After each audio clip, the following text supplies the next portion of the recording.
Everyone got gifts but me. Ivy laughed. Oh, we must have misplaced yours. They expected silence. I smiled. That's okay, here's what I got myself. The room froze when they saw it. My name is Audrey, 33 years old, and I am the black sheep of a family that worships money above blood. For years I played the role of the failure, the dropout, the disappointment just to survive their toxicity. But this Christmas in Aspen was going to be different. This was the year the sheep became the wolf.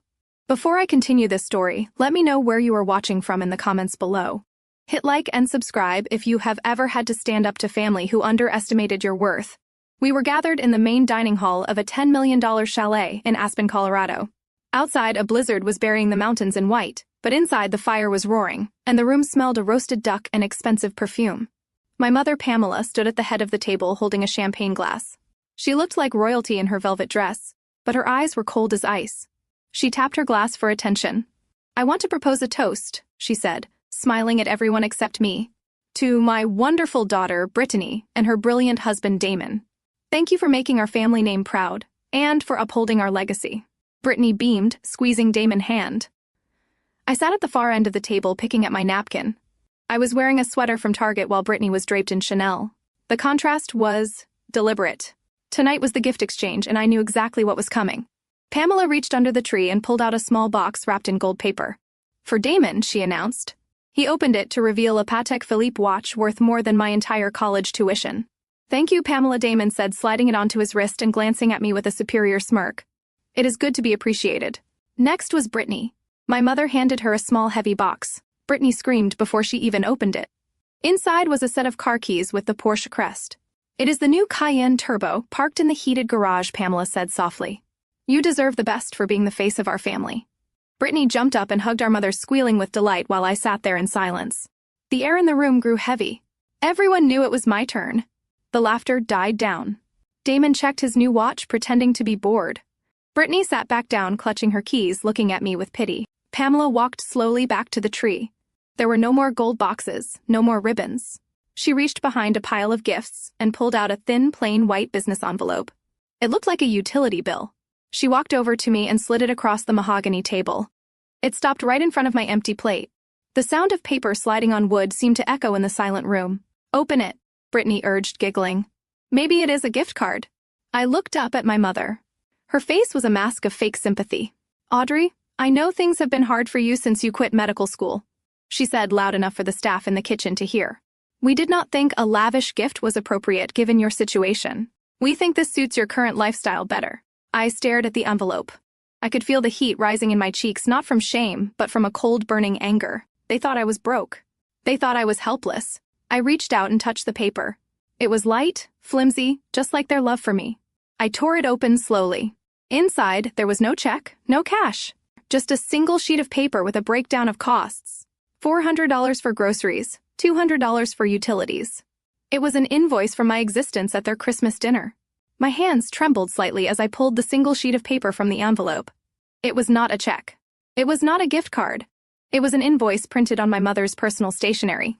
At the top in bold letters it read, Vacation Cost Sharing Breakdown. I scanned the items listed, $400 for groceries, $200 for utilities, $100 for cleaning fees. The total came to $700. I looked up at my mother, who was sipping her champagne as if she had just done me a great favor. Is this a joke? I asked, my voice barely above a whisper. Pamela set her glass down and sighed the way one sighs at a slow child. No, Audrey, it is a lesson. You are 33 years old. You have been unemployed for 2 years since you dropped out of medical school to find yourself. We felt it was time you understood that the lifestyle you enjoy comes at a cost. Since you do not contribute anything meaningful to society, we thought you should at least contribute to this vacation. Brittany covered her mouth to hide a giggle, but her eyes were dancing with malicious delight. She pointed her phone camera directly at my face, zooming in on my reaction. It is only fair, Audrey, she chimed in. Damon and I paid for the flights. Mom paid for the rental. You are the only one just riding along for free. It is called accountability. I felt a knot form in my stomach. It was not about the money. I had millions sitting in offshore accounts they knew nothing about. It was about the cruelty, the calculated humiliation of handing me a bill while they handed each other Rolexes and Porsches. Before I could respond, Damon cleared his throat and opened his laptop. He adjusted his glasses, looking every bit the arrogant corporate lawyer he was. Actually, Pamela, he said, tapping away at his keyboard, If we account for inflation and the current consumer price index in Aspen, that 700 figure is quite generous. I just ran a quick calculation based on square footage usage. Audrey is occupying the guest suite, which is 15% of the total floor plan. Plus, she consumes approximately 3,000 calories of premium food daily. He turned the laptop screen toward me, showing a spreadsheet he had apparently prepared beforehand. Strictly speaking, Audrey, you actually owe us closer to $900. But we are family, so we are giving you a discount. Consider the $200 difference our Christmas gift to you. The room went silent. They waited for me to cry. They waited for me to beg or to scream that I did not have that kind of money. That was the script they had written for me. The poor, helpless failure of a daughter. But they did not know I had rewritten the ending. I looked at the spreadsheet, then at Damon's smug face, then at my mother's cold, expectant eyes. I did not get angry. I did not shout. I simply reached into my pocket and pulled out my phone. The screen illuminated my face in the dim light.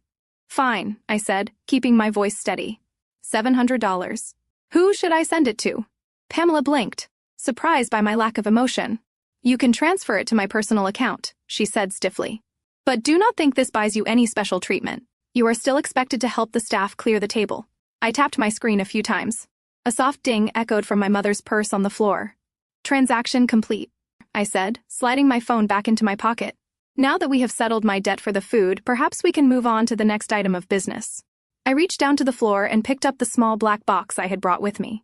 I placed it gently on the center of the table right next to the centerpiece. Because unlike you, I did not come empty-handed. Brittany did not just watch me hold the invoice, she broadcasted it. She whipped out her phone, the latest model naturally, and tapped the screen with her manicured nails. Oh my God, you guys have to see this. She chirped into the lens, her voice instantly shifting to that high-pitched fake enthusiasm she reserved for her social media. She was live streaming to her close friends list, which I knew included every mean girl she had gone to high school with, and probably half the country club wives. She panned the phone around the table, showing off the crystal glasses, the fire roaring in the background, and finally landing on me. Say hi, Audrey, she commanded, shoving the phone in my face. We are teaching my big sister a little lesson about the real world today. Look at her face, she is so confused. She zoomed in on the invoice in my hand, then back to my outfit. And can we talk about this fit check? I think that sweater is from the Gap circa 2010. It is literally pilling at the elbows. Honestly, she should be grateful we even let her sit at the adults' table tonight. Most people who contribute $0 to the family vacation would be eating in the kitchen with the help. Right, babe? She turned the camera to Damon, who flashed a winning smile and waved his new Patek Philippe watch at the lens. Teaching fiscal responsibility is a kindness, Brittany, he said, smooth as silk. We are just helping her grow up. Brittany giggled, that cruel bubbling sound that used to make me run to my room in tears when we were kids. Not anymore. I sat perfectly still. I knew exactly who was watching that stream. People who judged worth by designer labels and zip codes. Let them watch. Let them see exactly who Brittany and Damon were. I did not scream. I did not throw the wine in her face, though the thought did cross my mind. Instead, I picked up my phone. My hands were steady. I opened the banking app on my screen. Not the secure encrypted app that managed my portfolio at Titanium Ventures. The basic one. The one that showed a balance of $2,000, which they thought was my life savings. I entered my mother email address. I typed in $700. Brittany was still monologuing to her phone. She is probably going to ask Dad for a loan from beyond the grave, she joked. I pressed the confirm button. The signal in Aspen was excellent. Instantaneous. Ding. The sound cut through Brittany chatter like a knife. It came from my mother purse sitting on the floor. It was the distinct notification sound of a cash transfer. Pamela blinked, reaching down to retrieve her phone. She stared at the screen. Her eyebrows shot up. She paid it. Pamela set her voice flat with surprise. The full amount. Brittany lowered her phone. The live stream still running, but capturing only the tablecloth now. Wait, she actually had $700. She sounded disappointed. She wanted a fight. She wanted me to beg. She wanted content. I locked my phone and set it down next to my empty plate. Transaction complete. I said, my voice cool and detached. I believe that covers my room and board. Now, if you do not mind, I would like to eat the dinner I just purchased. Brittany scoffed, rolling her eyes, and finally ended the stream. She looked at me with a mix of annoyance and suspicion. You probably overdrafted, she muttered, picking up her fork. I just smiled and cut into my steak. The small box sat on the center of the table, stark and unadorned against the crystal and silver. It was wrapped in matte black paper with no ribbon, no bow, and absolutely no card. It looked less like a Christmas present and more like a piece of evidence. Brittany leaned forward, squinting at it with a mixture of curiosity and disdain. Is that it? She asked, poking the box with a manicured finger. It looks ominous. Did you make us something, Audrey? Like one of those DIY craft projects you used to do in therapy. Damon let out a short, barking laugh. It is probably homemade cookies, he sneered, reaching out to grab the box. Or maybe coupons for free hugs. He shook the box violently next to his ear. It made no sound. It felt solid. But light. Whatever it is definitely not in the same tax bracket as a Porsche or a Patek Philippe. He made a motion as if to toss it over his shoulder toward the trash can in the corner of the room. Let us save ourselves the disappointment and clear the table for dessert. I did not flinch. I did not reach out to stop him. I simply watched them play out the roles I knew they would play. But before Damon could release the box, Pamela spoke up. Her voice was sharp, cutting through the malevolence like a whip. Damon, put it down, she commanded. We are not savages. We will accept the gift with grace, regardless of its value.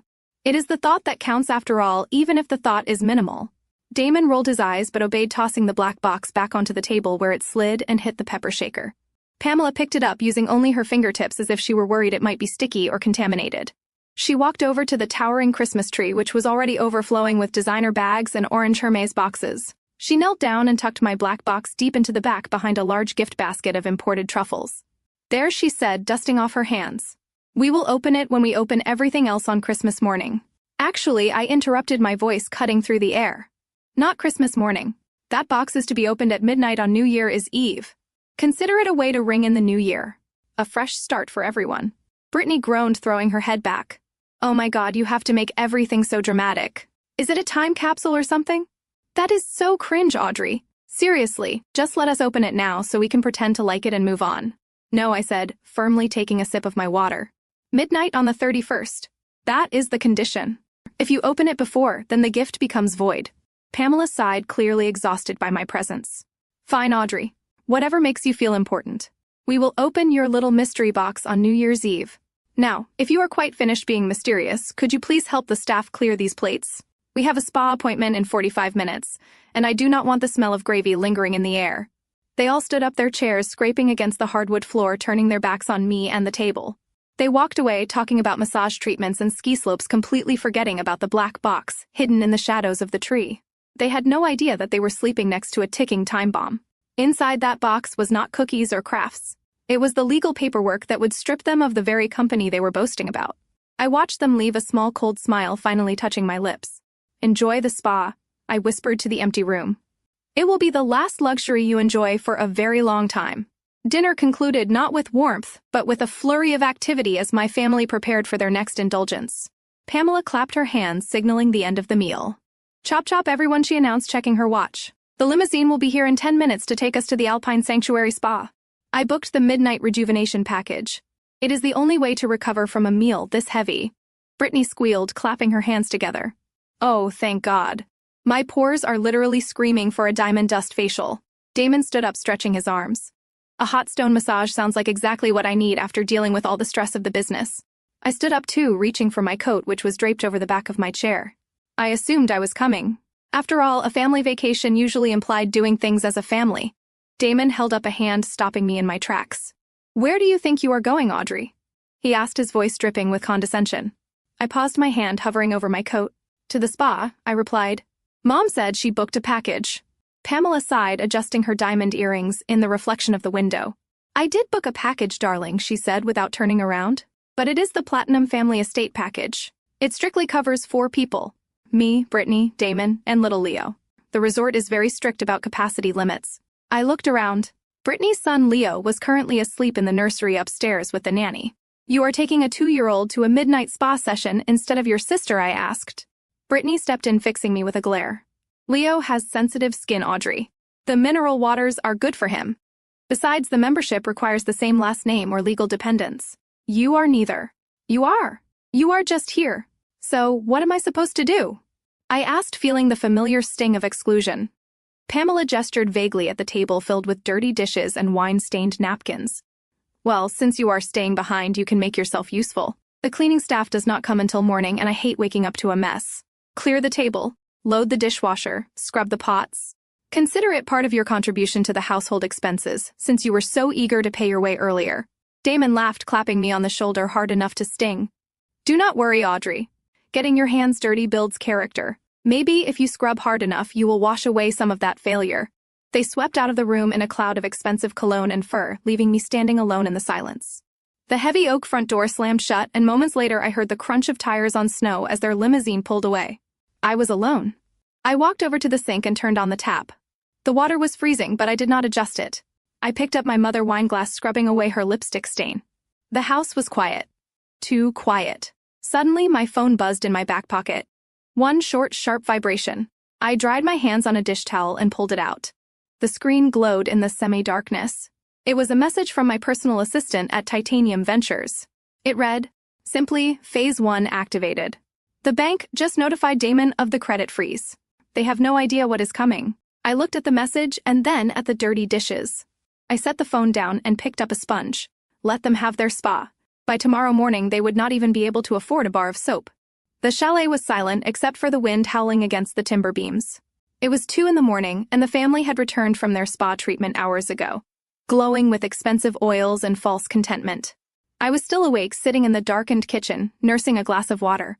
I had spent the last 3 hours scrubbing every plate and polishing every crystal glass until my hands were raw. As I turned to head back to the guest suite, I heard a noise coming from the downstairs powder room. It was a hushed, angry whisper. I paused, my footsteps silent on the thick Persian rug. The door was cracked open just a sliver, letting a beam of yellow light cut across the hallway floor. It was Damon. He was pacing back and forth in the small room, his shadow stretching and shrinking against the wall. "Listen to me, you incompetent bureaucrat," he hissed into his phone.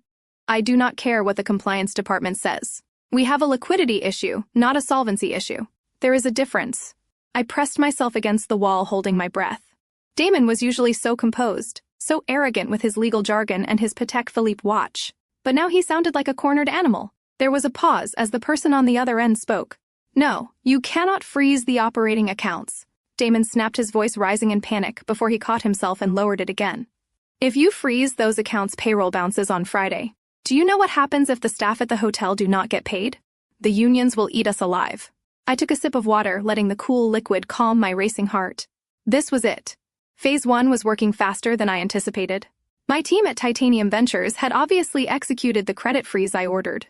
"Look, just give me 48 hours. Damon pleaded, desperation seeping into his tone. "I am in Aspen right now. I am working on a solution. I have assets I can liquidate. Just do not send the default notice to the main office. My mother-in-law is the registered agent.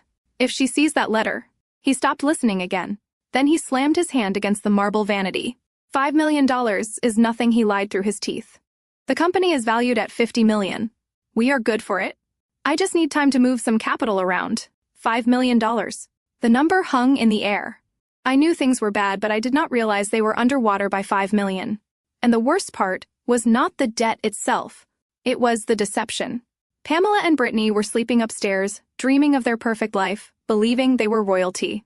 Meanwhile, Damon was down here fighting off the executioner while pretending everything was fine. He was protecting his ego, not the family. He knew if Pamela found out he had run the company into the ground, she would cut him off before he could say alimony. I watched as he ran a hand over his face, looking exhausted and terrified. He ended the call without saying goodbye. I slipped away into the shadows, moving silently up the stairs before he could open the door. I went back to my room and lay in bed staring at the ceiling. Damon thought he had 48 hours to fix this. He was wrong. He did not even have until sunrise. The sun had barely risen over the snow-capped peaks of Aspen when I found Damon waiting for me in the kitchen. He was wearing his cashmere robe and holding 2 mugs of coffee. The panic I had witnessed the night before was completely gone, replaced by a veneer of brotherly concern that made my skin crawl. "Good morning, Audrey," he said, offering me a mug. "I made you a latte oat milk just the way you like it." I took the mug, eyeing him suspiciously. Damon never did anything without a motive. "Thank you," I said cautiously, taking a sip. "To what do I owe the pleasure?" He leaned against the marble island, crossing his ankles. "I have been thinking about you, Audrey, about what Mom said at dinner last night. It was harsh. But you know she only wants what is best for you. I want to help you too." I stayed silent, waiting for the other shoe to drop. He pulled a folder from the counter. It was not the invoice this time. It was a legal document. "I know Dad left you that small trust fund," he continued, his voice dropping to a confidential whisper. $200,000, right? "It is sitting in a low-yield savings account doing absolutely nothing. Inflation is eating it alive. As your brother-in-law and a financial expert, I hate to see you losing money. I want to help you manage it. I set my mug down. You want to manage my trust fund? I asked, widening my eyes in mock innocence. But Damon, I thought you said I was bad with money. Wouldn't it be safer in the bank? He laughed a short condescending sound. That is exactly why you need me. The markets are volatile, Audrey. You need sophisticated management. I can roll that money into one of my high-performing equity funds. I can double it in a year. You would not have to worry about invoices for dinner ever again. Just sign this power of attorney and I will handle everything. He slid the document toward me along with a gold pen. I picked up the paper pretending to read it. It was a standard transfer of assets granting him full control. He wanted to liquidate my inheritance to plug the hole in his sinking company. So, this is like a mutual fund, I asked, looking up at him blankly. Like the ones they advertise on TV. Damon sighed, his patience already fraying. No, Audrey, it is much more complex than that. It is an exclusive vehicle for accredited investors. You would not understand the technicalities. Just know that I am doing you a huge favor. But what about the risk, I pressed, putting on my most confused expression? If the market crashes, do I lose everything? Or is it insured like the bank? He slammed his hand down on the counter just a fraction too hard. The mask slipped. Jesus, Audrey, stop asking stupid questions. Do you want to be poor forever? Do you want to be the pathetic sister who cannot pay for her own dinner? I am offering you a lifeline. Sign the damn paper. I looked at his flushed face, the vein throbbing in his temple. He was desperate. He needed my 200 grand to buy himself another day of life. I pushed the paper back toward him. I think I will stick with the bank, I said calmly. I like knowing exactly where my money is. Damon stared at me, his eyes cold and venomous. You are making a mistake, he hissed, grabbing the folder. A huge mistake. When you come crawling to me for a loan, do not expect any mercy. He stormed out of the kitchen, leaving his latte untouched. I watched him go, smiling into my cup. He was right about one thing. Someone was making a huge mistake. But it was not me. Damon moved faster than I expected, blocking the archway between the kitchen and the living room. His friendly brother-in-law act had evaporated completely, leaving behind the ruthless litigator who destroyed lives for a living. You think you have a choice here, Audrey? He said, his voice low and dangerous. You think you can just walk away with that money while this family bleeds? I stopped clutching the edge of the granite counter. The air in the kitchen suddenly felt very thin. I am not asking you anymore. He continued, stepping closer, until I could smell the stale coffee on his breath. I am telling you, if you do not sign that power of attorney voluntarily, I will file a petition with the probate court first thing tomorrow morning. Do you know what a conservatorship is, Audrey? I stared at him, my heart pounding against my ribs. He was actually threatening to lock me away. You would not dare, I whispered. Try me, he sneered. It would be so easy. I can paint a very convincing picture for a judge. A 33-year-old woman who dropped out of medical school due to a mental breakdown. A woman who has been unemployed for 2 years living off her mother charity. A woman who shows signs of irrational behavior and financial incompetence. I have friends on the bench, Audrey. Friends who owe me favors. All I need is one signature from a doctor, and I know plenty of those too. We can have you declared mentally incapacitated before you even finish packing your bags. He paused, letting the weight of his threat sink in. He was weaponizing my lowest moments against me. The time I took off to grieve my father, he was twisting it into a diagnosis of insanity. Once I have conservatorship, I will control everything, he said, his eyes gleaming with triumph. Your bank accounts, your medical decisions, even your freedom to travel. I will be your legal guardian, and I will liquidate that trust fund to save my company whether you like it or not. But that is illegal, I stammered, playing the part of the terrified victim perfectly. You cannot just take away my rights because you need money. Damon laughed, a cold, hard sound that echoed off the high ceilings. Oh, grow up, Audrey. Stop living in a fairy tale. In America, the law protects the people with money, not unemployed failures like you. The law is a weapon, and I am holding the gun. He straightened his robe, looking down at me with absolute contempt. I will leave the papers on the dining table. You have until dinner to sign them. If they are not signed by the time we sit down to eat, I am making the call. Do not test me. He turned and walked away, leaving me alone in the kitchen. My hands were shaking, but not from fear. I was shaking with rage. He had just admitted to conspiracy and extortion, and he had no idea that the security camera in the corner of the kitchen, which I had installed myself during my last visit, had recorded every single word. The door to my guest suite did not just open, it exploded inward. I was sitting on the edge of the bed staring at the snow falling outside when Pamela marched in. She did not look like the elegant matriarch who had toasted with champagne the night before.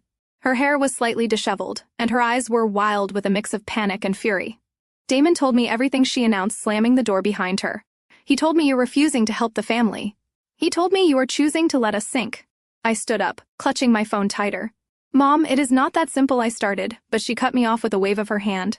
Do not you dare speak to me about simplicity, Audrey. Your sister is downstairs crying because she is afraid of losing her home. Damon is trying to save a legacy that has been in this family for 2 generations. And you are sitting up here worrying about a measly $200,000. You are selfish. You have always been selfish. She began to pace around the room, picking up my things and throwing them down. She grabbed my sketchbook, the one I used to map out acquisition strategies, and tossed it onto the floor. Your father would be ashamed of you. She spat out the words like venom. He worked himself into an early grave to build this life for us. He wanted his children to support each other. If he could see you now hoarding his money while his company collapses, he would be heartbroken. You are the biggest disappointment of his life. That hit me harder than a physical blow. My father had been the only one who believed in me. He was the one who taught me to read a balance sheet before I could read a novel. But Pamela was rewriting history, weaponizing his memory to manipulate me. I bit my lip, tasting blood. Mom, please stop, I whispered. You do not know what you are doing. I know exactly what I am doing, she screamed. I am taking control because you are clearly incapable of making the right decision. Where are the papers? Damon said he left them for you. Where are they? She did not wait for an answer. She lunged at my suitcase, which was sitting on the luggage rack.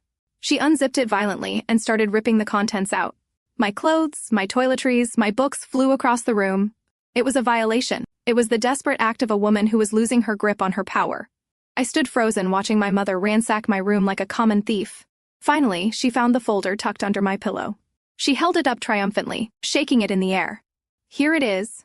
She panted, her chest heaving.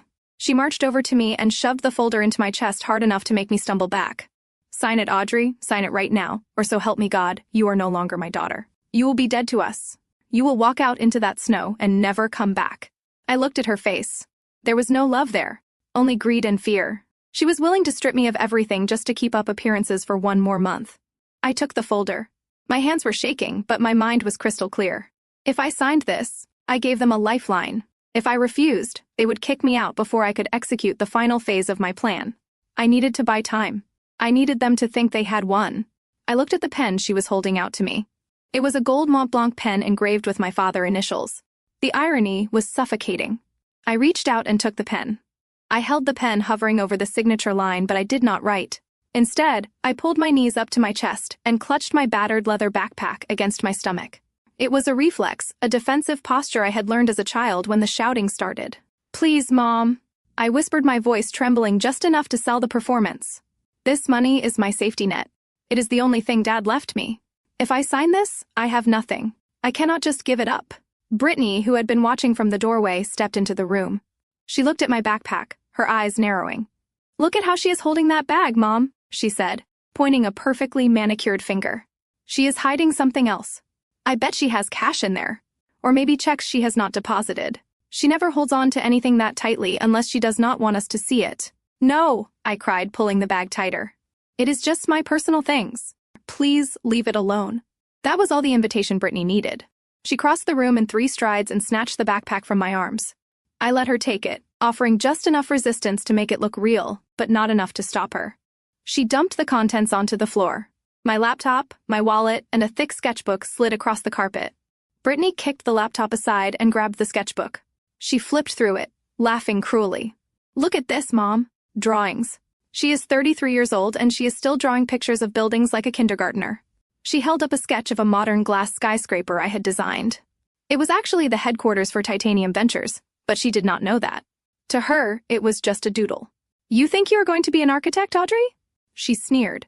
You could not even finish medical school. This is trash. She grabbed a handful of pages and ripped them out. The sound of tearing paper filled the room. No, stop, I pleaded, reaching out but staying seated.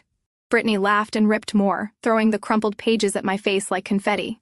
This is what your dreams are worth, Audrey. Nothing. Absolutely nothing.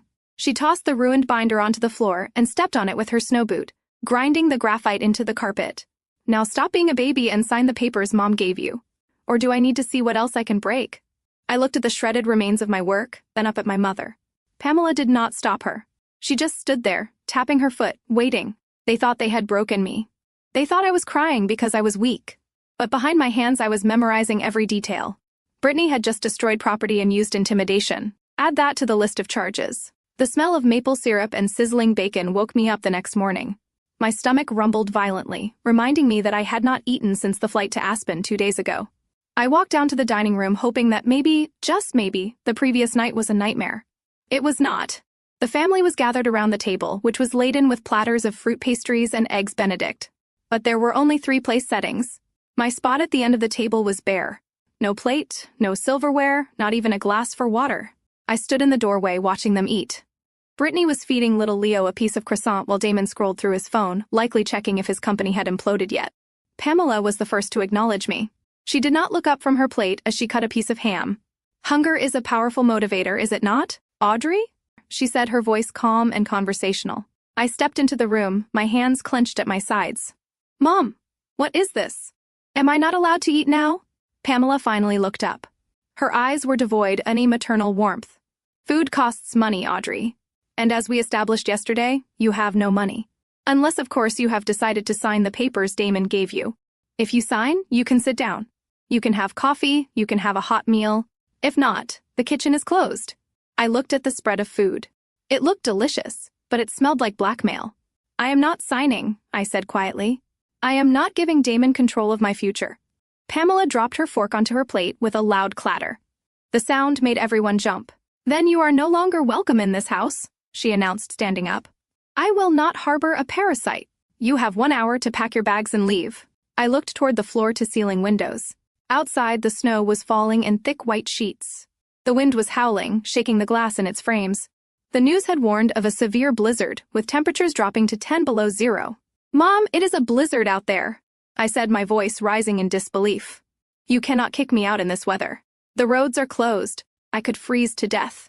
Pamela picked up her napkin and dabbed the corner of her mouth gracefully. Then I suggest you start walking. Or better yet, sign the papers. The choice is entirely yours. She sat back down and took a sip of her orange juice, signaling that the conversation was over. Brittany refused to meet my eyes, focusing intensely on her son. Damon just smirked, enjoying the show. They were gambling with my life. They thought the fear of the cold would break me. They did not know that I had already arranged for a private car to be waiting down the road. I turned on my heel and walked out of the dining room. I would leave, but I would not be the one freezing. I stopped with my hand on the brass doorknob. The cold radiating from the glass was already seeping into my bones. I turned around slowly. Fine, I said, my voice cracking just enough to sound defeated. I will sign. The tension in the room broke instantly. Damon clapped his hands together, a predatory grin spreading across his face. I knew you would see reason, Audrey. Come back and sit down. The eggs are getting cold. I walked back to the table, moving like a person marching to the gallows. I sat down in my empty chair. Damon slid the papers across the polished wood along with the gold Mont Blanc pen. Right there at the bottom, he instructed, tapping the X with his finger, and initialed the first 2 pages. I picked up the pen. It felt heavy in my hand. I looked at the clauses. Full power of attorney. Unrestricted access. It was highway robbery disguised as legal jargon. I glanced at the camera lens on Brittany's phone, which was still recording my humiliation. Good. I wanted witnesses. I pressed the nib to the paper. But instead of my careful practice signature, I scribbled a jagged, illegible mess. It looked more like a seismograph of an earthquake than a name. I did the same on the initials. A quick, angry scratch. There, I said, dropping the pen. Happy now. Damon snatched the papers up before the ink was even dry. He did not even check the signature. He was too blinded by greed and the $5 million hole in his balance sheet. Perfect, he said, sliding the documents into his leather portfolio. You made the right choice, Audrey. You just saved your future. Pamela signaled to the kitchen staff. Bring Miss Audrey a plate. She ordered, her voice returning to its usual haughty cadence. And a fresh pot of coffee. We are a family after all. We take care of each other. I watched Damon rush out of the room, phone already to his ear, eager to wire my inheritance into his failing accounts. He thought he had just won the lottery. He thought he had stripped me of my only asset. He had no idea what he had actually done. By forcing me to sign under duress and accepting a signature that did not match my bank records, he had just committed felony bank fraud. And since the bank he was trying to pay off was owned by me, he had just handed me the final nail for his coffin. I took a bite of the eggs Benedict. They were cold, but they tasted like victory. He had just signed his own death warrant, and he did not even know it. The ink on the fraudulent documents was barely dry when the universe decided to balance the scales. Damon was midway through a boast about how he would reinvest my trust fund when his phone chimed. It was a sharp, aggressive sound that cut through the murmur of conversation. He pulled it out of his pocket, casually expecting another congratulatory text from a colleague or perhaps a notification from his bank. But as his eyes scanned the screen, his expression shifted from arrogance to confusion and then to absolute terror. He dropped his fork onto his plate with a loud clatter that made Brittany jump. "What is it, babe?" she asked, sensing the shift in the atmosphere. "Is it the bank?" Damon did not answer immediately. He stared at the screen as if reading his own obituary. His face drained of color, turning a sickly shade of gray. "No," he whispered, his voice trembling. "It is not the bank. The bank sold our debt." Pamela looked up sharply. "What do you mean they sold it? Who did they sell it to?" Damon swallowed hard, loosening his tie, which suddenly seemed too tight. "A firm called Titanium Ventures. They just acquired our entire loan portfolio this morning, and they are not interested in renegotiating." He scrolled down his thumb, moving frantically as he read the legal notice. "They are demanding full repayment of the principal and interest, $5 million, immediately." Today, the silence that followed was heavy and suffocating. The air in the room seemed to drop 10 degrees. "Immediate repayment." Pamela repeated the words, feeling foreign on her tongue. "That is impossible. The bank gave us until the end of the quarter. They cannot just change the terms." Damon looked up, his eyes wide with panic. "They can, Mom. It is in the fine print. If the debt is sold to a distressed asset firm, they have the right to call in the loan if they deem the borrower insolvent. Titanium Ventures does not want a payment plan. They want their money or they want our assets." I took a sip of my coffee, hiding the smile that threatened to break through. Titanium Ventures. The name sounded so imposing, so corporate. They had no idea that Titanium Ventures was currently sitting at the end of their table eating cold eggs Benedict. They had no idea that the terrifying CEO demanding their ruin was the same daughter they had just tried to rob. "Who are these people?" Brittany asked, her voice rising in hysteria. "Can we sue them?" Damon shook his head, burying his face in his hands. "We cannot sue them, Brittany. They own us. Unless we come up with $5 million in cash by close of business today, they are going to foreclose. They will take the hotel. They will take the house. They will take everything." I watched them spiral. The predators had become the prey in the span of a single email. And the best part was that they thought they still had a lifeline. They thought my trust fund would save them. Damon looked up at me, suddenly clutching the papers I had just signed. "We have Audrey money," he said, desperation creeping into his voice. "It is not $5 million, but it is a start. Maybe if we wire them the $200,000 as a good faith payment, they will give us more time." I set my cup down gently. I would not count on it, I thought. But I said nothing. I just let them hope. Because hope makes the fall so much more painful. The next hour was a master class in desperation. Damon had turned the dining room into a crisis command center. He had 3 phones laid out on the table, and he was cycling through them, frantic to find a lifeline. I sat quietly in the corner, sipping a fresh cup of tea, watching the sweat bead on his forehead. It was actually dripping down his temple, staining the collar of his expensive dress shirt. He looked less like a Wall Street shark and more like a man drowning in shallow water. He had already called every contact in his Rolodex. I listened as he begged former law school classmates, hedge fund managers, and even rival firms for a bridge loan. The answer was always the same. I could hear the rejection in the silence that followed each call. Finally, he got hold of a senior partner at his own firm. "Arthur, you have to help me," he pleaded, gripping the phone so hard his knuckles turned white. "It is a hostile takeover. Titanium Ventures, they are moving in for the kill." I leaned forward, slightly straining to hear the voice on the other end of the line. It was faint, but distinct. "Damon, are you crazy?" The voice crackled. "Titanium Ventures is not just a firm. They are a ghost. We do not touch them. Nobody knows who runs it. They have no public face, no headquarters, just a web of shell companies and limitless capital. If they bought your debt, it is because they already own you. Do not drag the firm into this. We are cutting ties." The line went dead. Damon stared at the phone, his mouth slightly open. "A ghost." He whispered the word like a curse. He slammed the phone down onto the table with a primal scream of frustration. Damn it! Who are these people? How can nobody know who they are? Brittany, who had been pacing nervously by the fireplace, decided this was the moment to interject. "Babe, stop shouting," she whined, checking her reflection in the mirror. "You are stressing me out. And what about the Porsche? If they take the house, do they take the car too? Because I already posted it on my story, and it would be so embarrassing if I had to delete it." Damon spun around slowly. The look on his face made Brittany take a step back. His eyes were bloodshot and wild. "Are you serious right now?" He roared, his voice cracking. "We are about to lose $50 million. We are about to be homeless. And you are worried about your Instagram story. You are useless, Brittany. Absolutely useless. All you do is spend money and take pictures of yourself. Do you have any idea how much trouble we are in? Brittany gasped, tears instantly welling up in her eyes. How dare you talk to me like that? She sobbed. I am your wife. Damon laughed a cruel, hollow sound. You are a liability, he spat. Just shut up and let me think. He turned back to his phones, shaking his head, muttering to himself about ghosts and shell companies. He was terrifyingly close to the truth. The ghost he was afraid of was sitting 10 feet away wearing a Target sweater and drinking Earl Grey tea. Damon was pacing the floor like a caged tiger, muttering numbers and legal statutes under his breath. But my mother Pamela sat perfectly still. Her eyes, however, were darting around the room looking for a target. She needed somewhere to place this sudden, catastrophic failure, and she certainly was not going to place it on her golden son-in-law. Her gaze landed on me.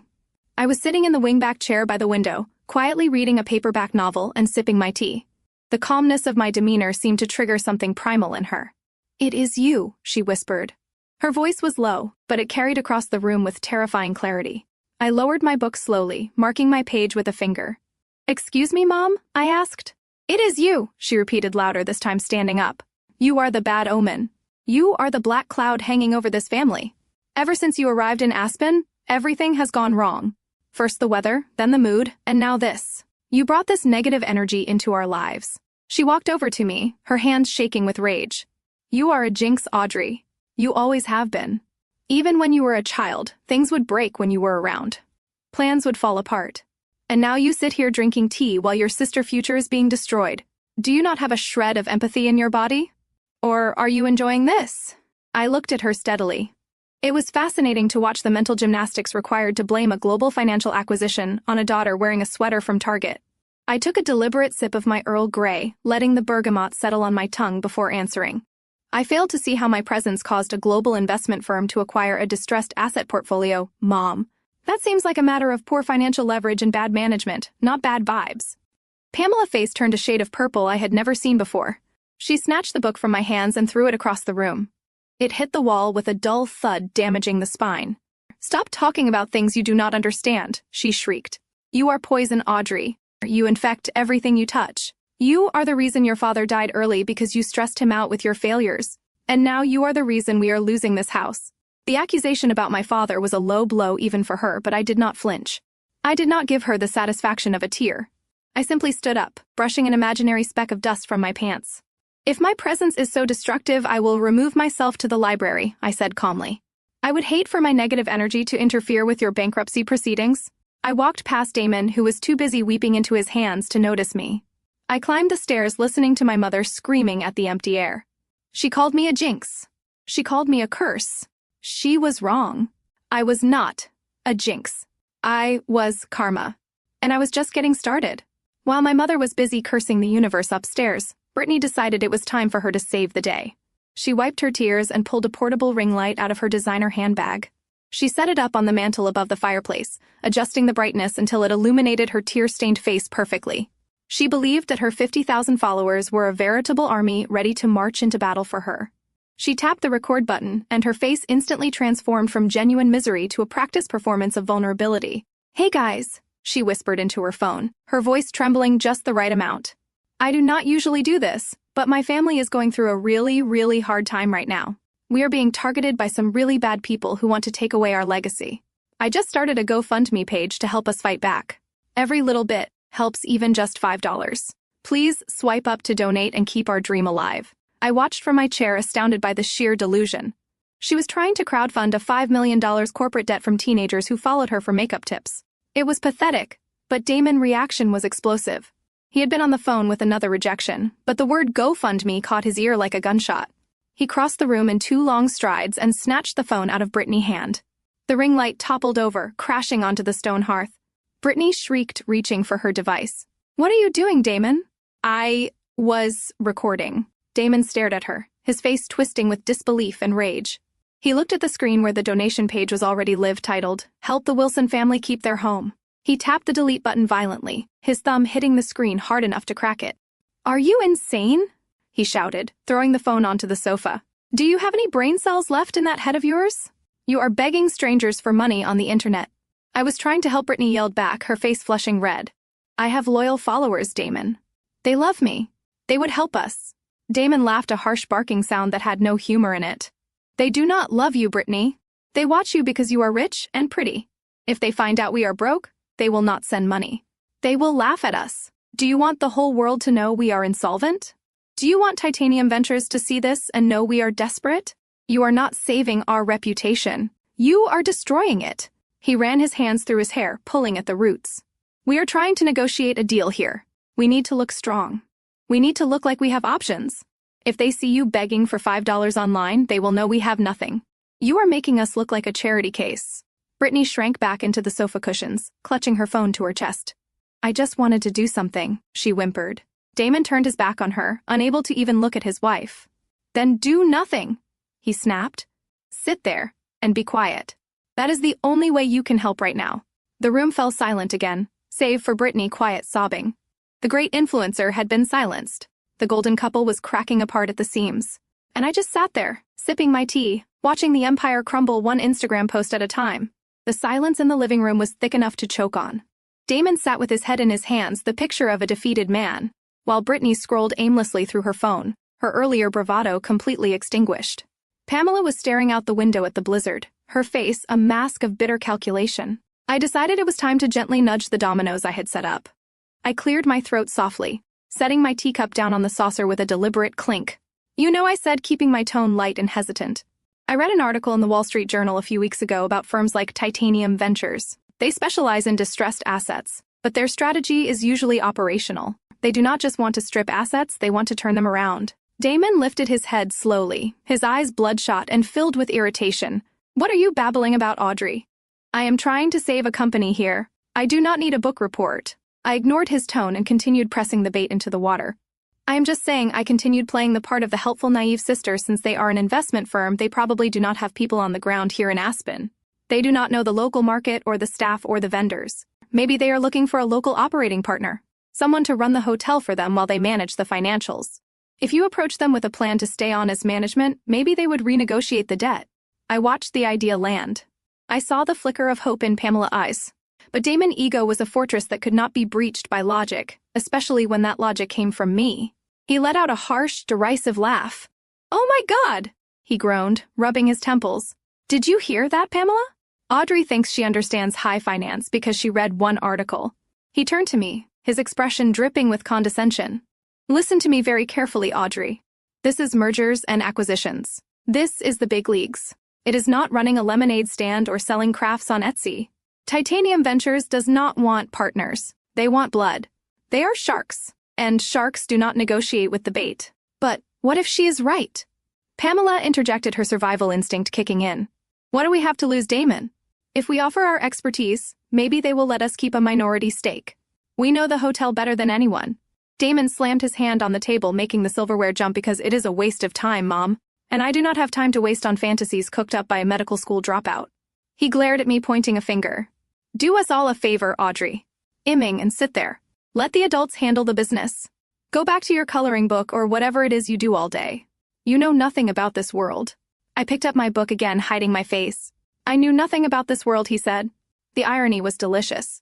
He was lecturing the architect about the design of the building. He was explaining the game to the person who wrote the rules. Fine, I murmured, retreating into silence. I was just trying to help. And I was helping. I was helping him dig his own grave exactly 6 feet deep. The shrill ring of the landline cut through the heavy silence like a fire alarm. We all jumped. Nobody used the landline in the chalet. It was a dusty relic sitting on an antique credenza in the hallway, primarily for emergencies.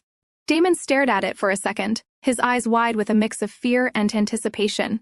He scrambled out of his chair, knocking it over in his haste. It might be them, he whispered hoarsely, wiping his sweaty palms on his trousers. It has to be them. He snatched the receiver up before the third ring. Hello? This is Damon Wilson. He stood up straighter, instantly adopting his professional lawyer voice, though his voice cracked slightly on the last syllable. I watched from the living room as his expression shifted. The terror that had etched lines into his face began to smooth out, replaced by a look of confusion, and then slowly blooming relief. Yes, we are currently in residence. 4 p.m. We can make that work. Of course, we look forward to it. He hung up the phone and turned to face us. A slow grin spread across his face, the arrogance returning to his eyes like a light switch had been flipped. That was the executive assistant to the chairman of Titanium Ventures. They want to meet us. Face to face. Today, at 4 o'clock in the presidential suite at the Ritz-Carlton, Pamela let out a breath she seemed to have been holding for an hour. "I knew it," she exclaimed, clapping her hands together. "I knew they would not just foreclose on a family like ours without a conversation. They realize the value of the Wilson name. They want to negotiate Damon. They probably want to keep us on as consultants to manage the transition. Or better yet, they might want to restructure the debt into a partnership." Brittany perked up immediately, reaching for her compact mirror to check her makeup. "The Ritz-Carlton," she mused. "That is a good sign. You do not invite people to the Ritz just to evict them. You invite them to sign deals. Oh my God, do you think they want to put me on the board? I mean, I am the face of the brand." Damon nodded, pacing the room with renewed energy. "Exactly. This is standard M&A protocol. If they wanted to crush us, they would have just sent the lawyers. A face-to-face meeting with the chairman means they are interested in the human capital. They know we have the expertise to run those hotels. They need us." I sat in the corner listening to them weave a tapestry of delusion.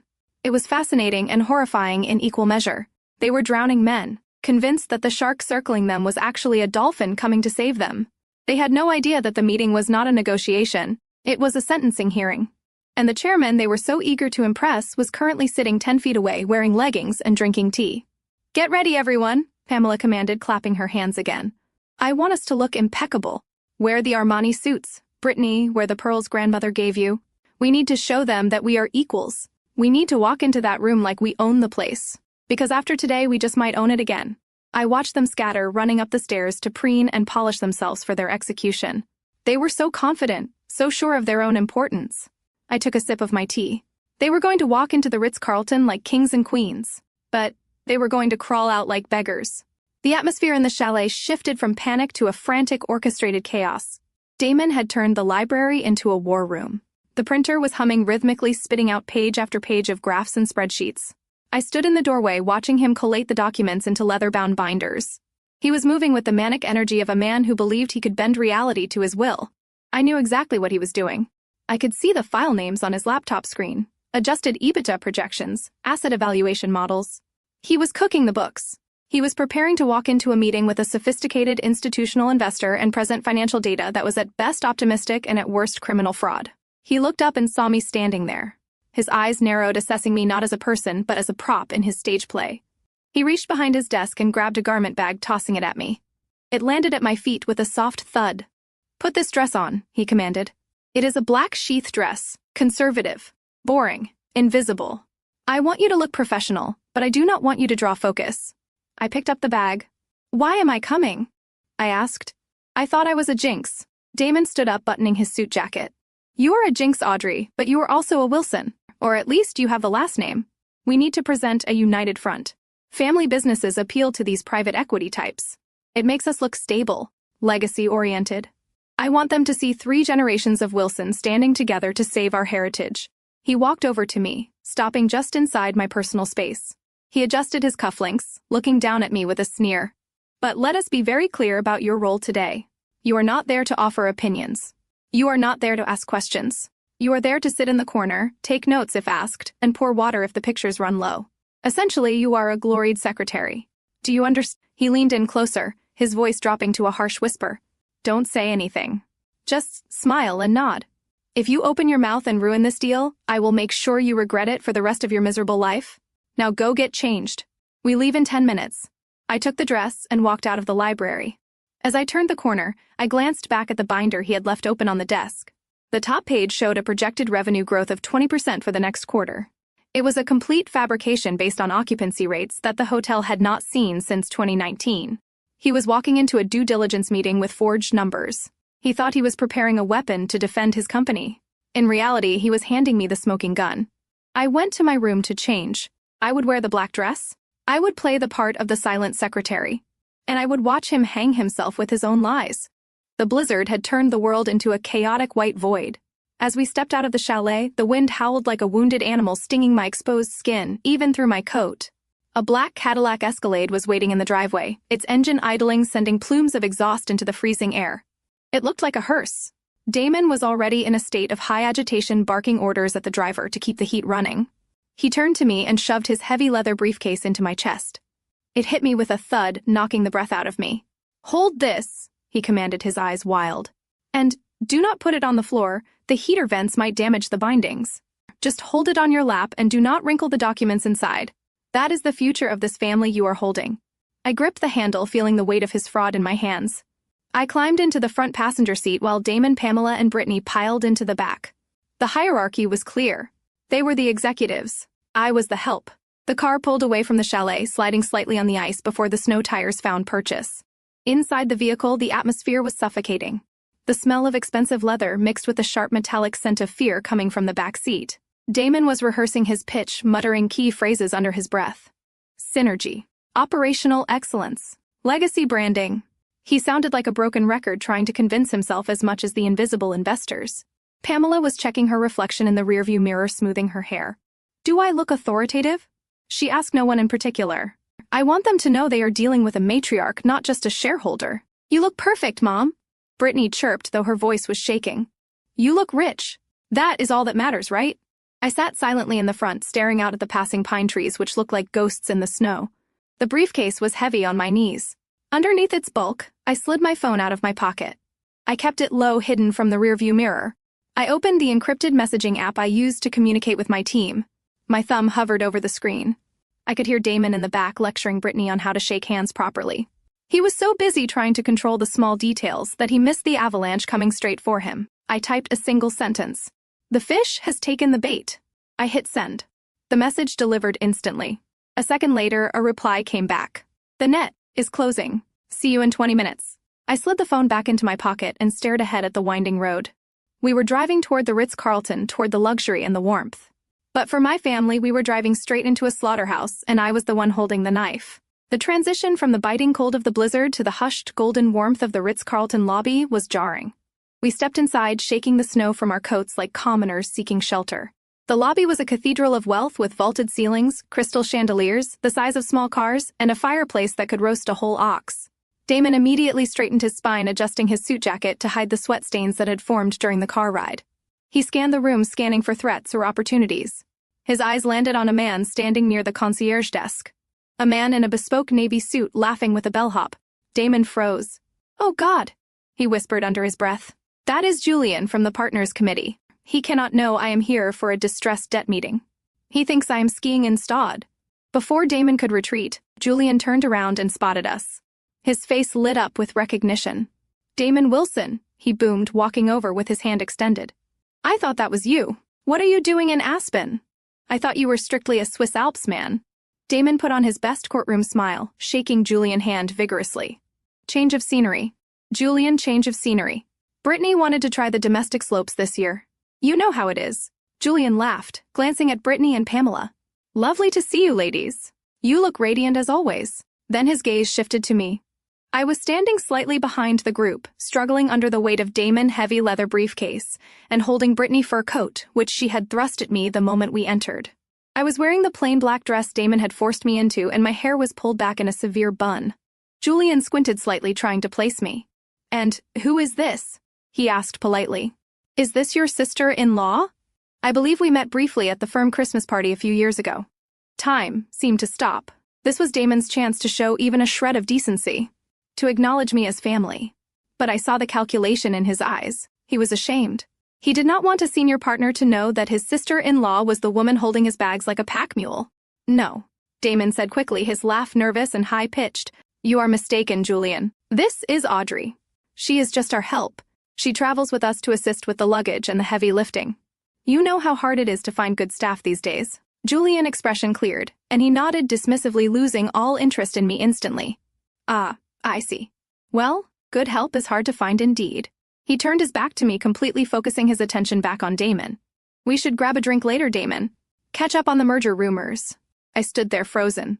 The briefcase felt like lead in my hands. The help. He had reduced my entire existence. My education, my blood relation to him, down to a servant role to protect his fragile ego. I looked at the back of Damon's head, at the sweat glistening on his neck. I did not cry. I did not protest. I simply tightened my grip on the handle of the briefcase. I stared at him, burning this moment into my memory. He had just disowned me in public. He had just severed the last possible thread of mercy I might have had for him. I shifted the weight of the bag. I was the help, all right? I was here to help him lose everything. The heavy brass doors of the elevator slid shut, sealing us inside a box of gold and velvet. The sudden silence was deafening, broken only by the soft hum of the cables lifting us toward the penthouse suite. The air in the confined space quickly became toxic with fear. Brittany was the first to crack. She was twisting the strap of her handbag so tight I thought it might snap. Her breathing was shallow and rapid, bordering on hyperventilation. "Damon, what if this goes wrong?" she whispered, her voice bouncing off the mirrored walls. "What if they do not want a partnership? What if they just want the money? We do not have $5 million. We do not even have 500,000. If they demand payment today, we are finished. I cannot lose the house, Damon. I cannot be poor. I do not know how to be poor." Damon stared at the floor, counting the numbers changing on the digital display. "Shut up, Brittany," he hissed through gritted teeth. "You are spiraling. We have a plan. We have the leverage of the Wilson brand. Leverage does not pay bills." "Damon," Brittany cried out, her voice rising to a panic. "Cash pays bills. And we have none. What are we going to do if they ask for a down payment?" Before Damon could answer, Pamela spoke up. She was standing in the center of the elevator, checking her reflection one last time. She looked calm, composed, and utterly heartless. "If they want cash, we will give them cash," she stated simply. "We will liquidate the remaining assets." "What assets?" Brittany asked. "We mortgaged everything." "Not everything," Pamela replied, meeting Brittany's eyes in the mirror. "We still have the timber cabin on the lake, the one your father left to Audrey." I felt my blood turn to ice. I was standing in the corner, crushed under the weight of the luggage, pretending to be invisible, but I heard every word. That cabin was the only thing my father had left me specifically in his will. It was a small rundown shack where we used to fish together. It was where I felt safest. It was my sanctuary. "But Mom," Brittany whispered, glancing nervously in my direction, "that is Audrey Place. Dad left it to her. It is in her name." "So what?" Pamela scoffed, adjusting her pearl necklace. "She is part of this family, is she not? She eats our food. She stays in our houses. It is time she paid her dues. Besides, your father is dead. He does not know what we do with it. And frankly, Audrey does not need a vacation home. She is single, unemployed, and has no prospects. What use does she have for real estate? We will sell it. I already had it appraised last month. It should fetch enough to satisfy the initial demands of Titanium Ventures." I stood there, paralyzed. She had appraised my property behind my back. She had been planning this all along. To her, my memories, my inheritance, my legal rights meant absolutely nothing. I was just a resource to be harvested. I gripped the handle of the briefcase so hard my knuckles turned white. They were not just asking for help. They were planning to strip me bare. The elevator dinged, signaling our arrival at the penthouse. The doors opened, revealing a lavish hallway. Pamela stepped out first, head held high. "Come along, everyone," she commanded. "Let us go save our empire." I followed them, dragging their heavy bags. Yes, I thought. Let us go save the empire. Just not yours.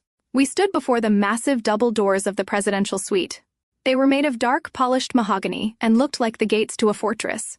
Damon was wiping his sweaty palms on his trousers one last time, while Brittany checked her teeth in her compact mirror. I stood a few paces back, holding the briefcase, and the coats feeling less like a person and more like a piece of luggage. Just as Damon reached for the handle, Pamela reached out and grabbed his wrist. "Wait," she commanded. She turned slowly to face me. She looked me up and down, her eyes critical and cold. She reached out and straightened the collar of my cheap black dress, but it was not a gesture of affection. It was the way a manager fixes a crooked display before a health inspection. "Audrey, I want to make something very clear before we walk into this room," she said, her voice low and even. "We are about to close a deal that will elevate this family to a new level of wealth and influence. We will be global players." She took a step closer, invading my personal space. "And frankly, you do not fit into that future. A 33-year-old dropout with no ambition and no assets is not the image we want to project. So after this meeting concludes, after you have served your purpose today, I want you to leave. I want you to cut ties with us completely. Do not come to Christmas next year. Do not call us for money. Do not show up at the hotel expecting a free room. You are a liability, Audrey. And successful businesses do not keep liabilities on the books." The hallway was silent. Even Damon looked a little uncomfortable, shifting his weight from foot to foot. But he said nothing. He did not defend me. Brittany looked at the floor, checking her cuticles, avoiding my gaze. I looked at my mother. This was it. The final severance. She was throwing me away like garbage right before she walked into the room to beg for money. She was evicting her own daughter from the family to protect a reputation she had already lost. I felt a strange sense of calm wash over me. The last lingering thread of guilt I had about what I was about to do snapped. It was gone, replaced by the cold, hard steel of resolve. I adjusted my grip on the briefcase containing the fraudulent documents Damon had prepared. "Understood," I said, my voice steady and clear. "I will go. I will not be a burden to this family ever again." Pamela nodded, satisfied with my submission. "Good," she said, turning back to the door. "At least you know your place. Now stand up straight and try to look presentable. Do not speak unless spoken to." She nodded to Damon. He took a deep breath, squared his shoulders, and pushed the heavy doors open. We stepped across the threshold. They thought they were walking into a negotiation. They did not know they were walking into a courtroom, and the verdict had already been decided. The heavy doors swung open, revealing a conference room that smelled of old money and ruthless efficiency. The panoramic windows offered a breathtaking view of the snowstorm raging over the Rockies, but inside the air was still and sterile. At the center of the room sat a massive glass table. Two men in charcoal gray suits sat on one side, their hands folded over pristine legal pads. They did not stand up when we entered. They did not smile. They looked like undertakers waiting for a body. But it was the chair at the head of the table that drew every eye. It was a high-backed executive leather chair, and it was turned away from us, facing the window. The person sitting in it was hidden completely from view, only a wisp of steam from a coffee cup rising above the headrest, suggesting a presence. The silence in the room was absolute, broken only by the click of Pamela heels on the marble floor. Damon cleared his throat, adjusting his tie nervously. "Good afternoon, gentlemen," he said, his voice echoing slightly in the vast space. "I am Damon Wilson. This is my mother-in-law, Pamela Wilson, and my wife, Brittany. We are the executive team behind the Wilson Hospitality Group." He gestured vaguely to me standing in the back by the door. "And this is our assistant." The two lawyers nodded once in unison, but remained silent. They gestured to the empty chairs opposite them. We sat down. The leather was cold against my legs. I placed the heavy briefcase on the floor by my feet and folded my hands in my lap, assuming the posture of the obedient servant. I watched Damon try to fill the silence with his own importance. He opened his portfolio, pulling out the fraudulent spreadsheets I had seen earlier. "First of all, on behalf of the family, I would like to thank the chairman for seeing us on such short notice." Damon began, projecting his voice toward the back of the turned chair. "We understand that Titanium Ventures has acquired our debt portfolio. We see this not as a crisis, but as a unique opportunity for synergy. The Wilson brand is a staple of Aspen luxury. Our occupancy rates are projected to hit record highs next quarter despite the current economic downturn." He paused, waiting for a reaction. The chair did not move. The lawyers did not blink. Damon licked his lips, beads of sweat forming on his upper lip again. "I have prepared a comprehensive restructuring plan." He continued, his voice rising and pitched slightly. "It outlines how we can service the debt while maintaining operational control. We are willing to offer Titanium Ventures a minority equity stake in exchange for a refinancing of the principal. We believe this partnership will be highly lucrative for all parties involved." He was rambling now, throwing out buzzwords like confetti, synergy, value add, human capital. It was a desperate performance. He was trying to sell a sinking ship as a luxury yacht, and the person in the chair knew exactly where the holes were. I watched the steam rise from the coffee cup behind the chair. It was Earl Grey, the same tea I drank every morning. The trap was set. The mouse had walked in and started nibbling on the cheese. Now it was time to snap the trap shut. Damon was mid-sentence talking about Q3 projections when the lawyer on the left simply raised a hand. It was a small gesture, but it had the stopping power of a freight train. Damon's mouth snapped shut, his words dying in his throat. "Mr. Wilson?" the lawyer said, his voice dry as dust. "Please stop. We are not here to listen to a sales pitch. We have already conducted our due diligence." He slid a thin black folder across the glass table. It stopped inches from Damon shaking hands. "We have reviewed your operating costs, your occupancy rates, and your debt service coverage ratio. The numbers you are presenting today are optimistic at best, fraudulent at worst." Damon's face turned a sickly shade of gray. "But those are just projections," he stammered, trying to regain his footing. "The market is rebounding. We just need time for the capital improvements to yield returns." The lawyer did not blink. "We do not deal in projections, Mr. Wilson. We deal in liquidity. And the fact is, you have none. You are operating at a 40% deficit. Your credit lines are maxed out. You are not just distressed. You are insolvent." The word hung in the air like a guillotine blade. Insolvent. It meant broke. It meant dead. Pamela gasped, clutching her pearls. "That is a lie," she hissed. "The Wilson name is worth millions. We have goodwill in this community." The second lawyer spoke up, his tone even colder than the first. "Brand equity does not pay the mortgage, Mrs. Wilson. We are not interested in your name or your legacy. We are interested in the $5 million you owe us. And since you clearly do not have the cash, we are moving forward with asset seizure. Seizure, Brittany squeaked. You mean like taking our stuff? Precisely, the lawyer replied. The hotel, the commercial properties, and the private residence in Aspen. The deed to the chalet was used as collateral for your last bridge loan, was it not? Damon nodded slowly, looking like he might vomit. He had leveraged the roof over their heads to fund his bad decisions. Then we will be taking possession of that as well, effective at 5 p.m. today. You have 45 minutes to vacate the premises. Damon stood up his chair, scraping loudly against the marble. You cannot do that, he shouted, losing all composure. We have rights. We need time to restructure. Please just let me speak to the chairman. He gestured frantically at the high-backed chair still turned away from us. Surely he understands that businesses go through rough patches. I can explain everything to him. I can make him see the value here. The lawyer smiled, a thin, humorless expression. The chairman has heard enough, he said. And the chairman's decision is final. There will be no restructuring. There will be no partnership. There is only the debt. And it is due now. Damon slumped back into his chair, defeated. He looked at Pamela, then at Brittany. They were staring at him with wide, terrified eyes, waiting for a miracle he could not provide. The room was silent again, except for the howling wind outside. They were finished. They had walked in as royalty, and they were being thrown out as trespassers. And still, the chair did not turn. The silence that followed the lawyer pronouncement was absolute. It was the silence of a tomb. Damon's face was a mask of sheer terror, his eyes darting around the room, looking for an exit or a weapon. He looked at the window at the door, and then finally his gaze landed on me. I was standing in the corner holding a crystal pitcher of water, my knuckles white against the handle. I saw the gears turning in his head. I saw the exact moment survival instinct overrode every shred of morality he had left. Wait! Damon shouted, his voice cracking. He scrambled to his feet, leaning over the table. We have other assets.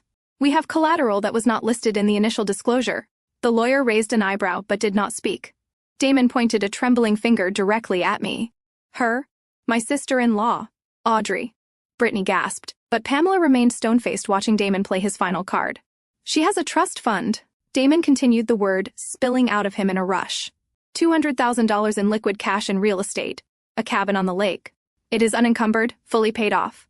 It is prime waterfront property that has to be worth another $300,000 or $400,000. He fumbled with his briefcase, ripping the zipper open in his haste. I have the documents right here. A full power of attorney signed yesterday.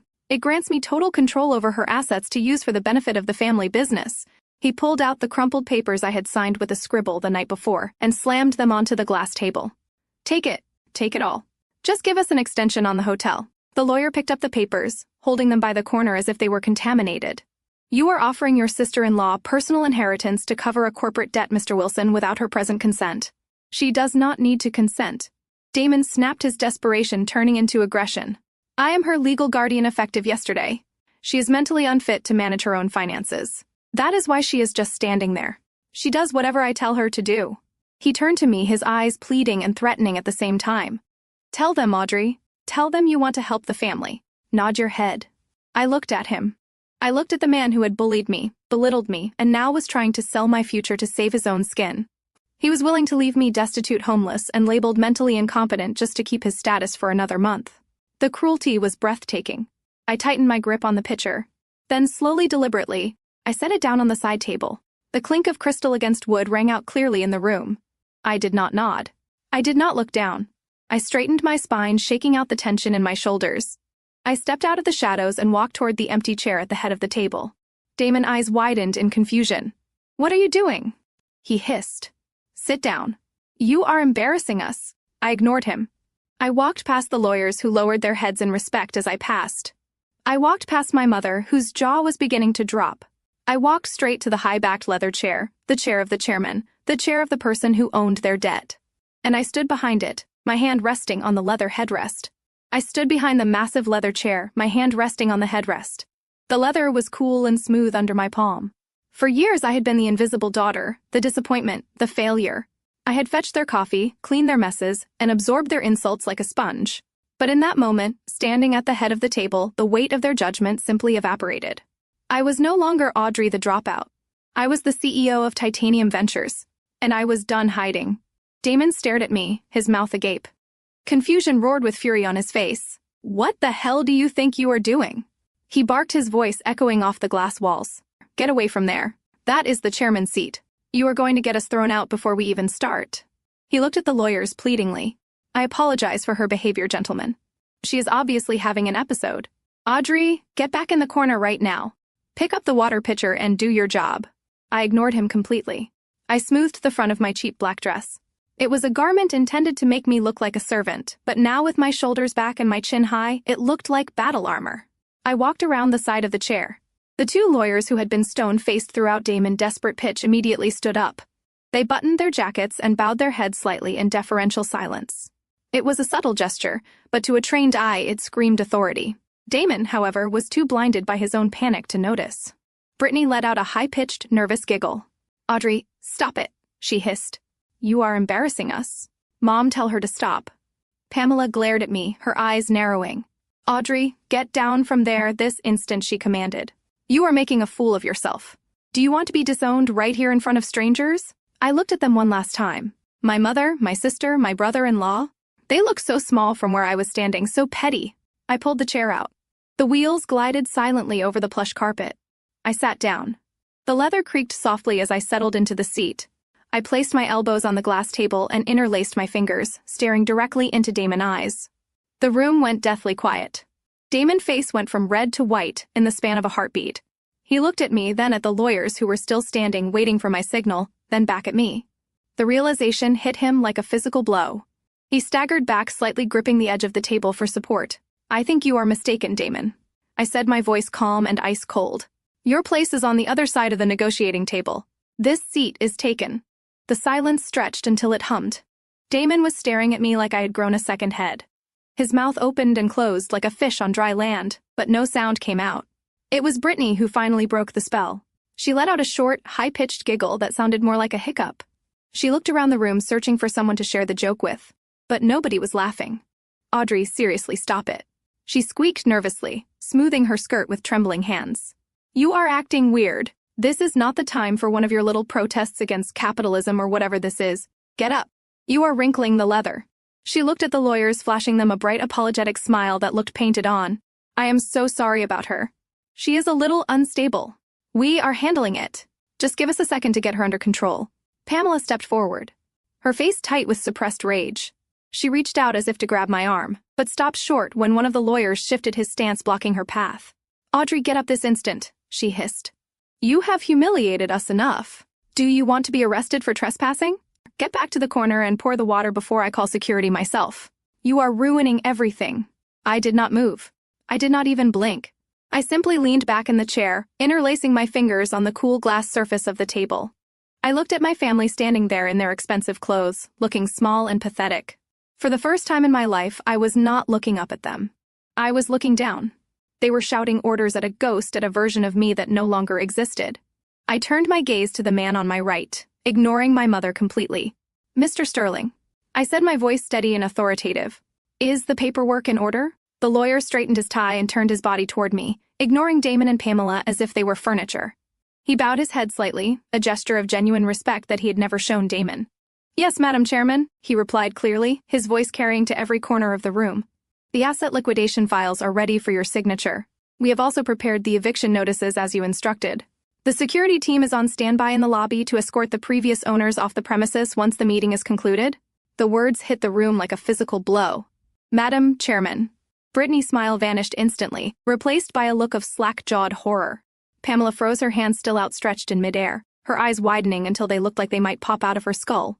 But it was Damon who had the most violent reaction. The color drained from his face so fast he looked like a corpse. He took a staggering step back, bumping into the wall. Chairman, he whispered, the words strangling him. You, it is you. You are Titanium Ventures. He looked at me with a mixture of terror and disbelief. But you are broke. You drive a Honda. You wear clothes from Target. How is this possible? I picked up the heavy crystal glass of water I had poured for myself earlier. I took a slow, deliberate sip. I watched the realization wash over them. The fear, the comprehension that the monster they were running from was the same girl they had been stepping on for years. I set the glass down. It is amazing what you can save when you are not buying designer purses and leasing sports cars. Damon, I said softly. Now sit down. We have business to discuss. I reached into the leather folder on the desk and pulled out a small silver remote. With a single click, the automated blinds descended, blocking out the storm and plunging the room into semi-darkness. Another click and the massive screen behind me roared to life. The Titanium Ventures logo appeared, a stylized T that Damon had been having nightmares about for weeks. But underneath it, in bold sans serif font, was a name that made the air leave the room. Audrey Wilson, founder and CEO. I watched their faces in the blue glow of the projector. It was a masterpiece of cognitive dissonance. They were looking at the truth, but their brains refused to process it.